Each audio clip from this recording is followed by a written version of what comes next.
অর্জুনকে দেখার পর থেকেই অর্জুনকে নিয়ে মেতে আছে উর্মি, এমনকি উর্মির পরিবারের সকলেই। উর্মি যখনই নিজের পরিবারের সবাইকে অর্জুনের কথা বলে তখনই সকলে ভীষণ খুশি হয়ে যায়। উর্মি তো এটাও বলে যে অর্জুন দাকে আমরা বাড়িতে ডাকবো, অর্জুন দা আমাদের বাড়িতে আসবে। এদিকে দীপাও রাজি হয়ে যায়। সকলে রাজি হয়ে যখনই অর্জুনের ডাকবে ঠিক তখনই ঘটে যায় অন্য ঘটনা। লাবণ্য ও সূর্য এসে হাজির হয় উর্মির বাড়িতে। সেখানে আসা মাত্রই সোনারূপাকে তৈরি হতে বলে আর বলে আমরা ওই বাড়িতে ফিরে যাব।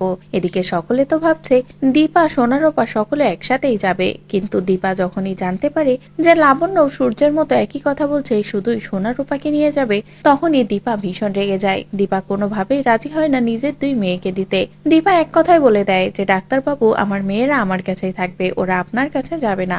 এদিকে লাবণ্যেরও আর কিছুর করার থাকে না। লাবণ্য বুঝতে পারছে যে সে দীপার সাথে অন্যায় করছে, কিন্তু তবুও লাবণ্য কিছুই করছে না, কারণ লাবণ্য জানে এখন সে কিছু করতে গেলে সবটাই শেষ হয়ে যাবে, মিষ্কার মামা সবটাই শেষ করে দেবে। এজন্য সবকিছু চুপচাপ সহ্য করে নিচ্ছে লাবণ্য। এদিকে সূর্য তো এত কষ্ট সহ্য করতেই পারছে না।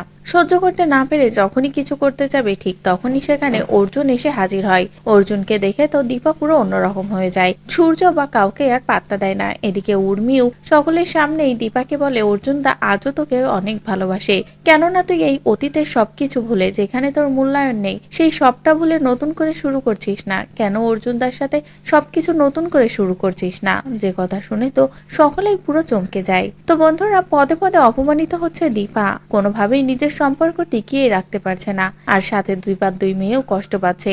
এবার কি সকলের কষ্ট কমাতে দীপা সত্যিই কঠিন কোনো সিদ্ধান্ত নেবে, অর্জুনকেই নিজের জীবনে বেছে নিবে? আর দীপা যদি এমনটা করে তাহলে সেটা দেখতে তোমাদের ঠিক কেমন লাগবে কমেন্ট করে জানাও।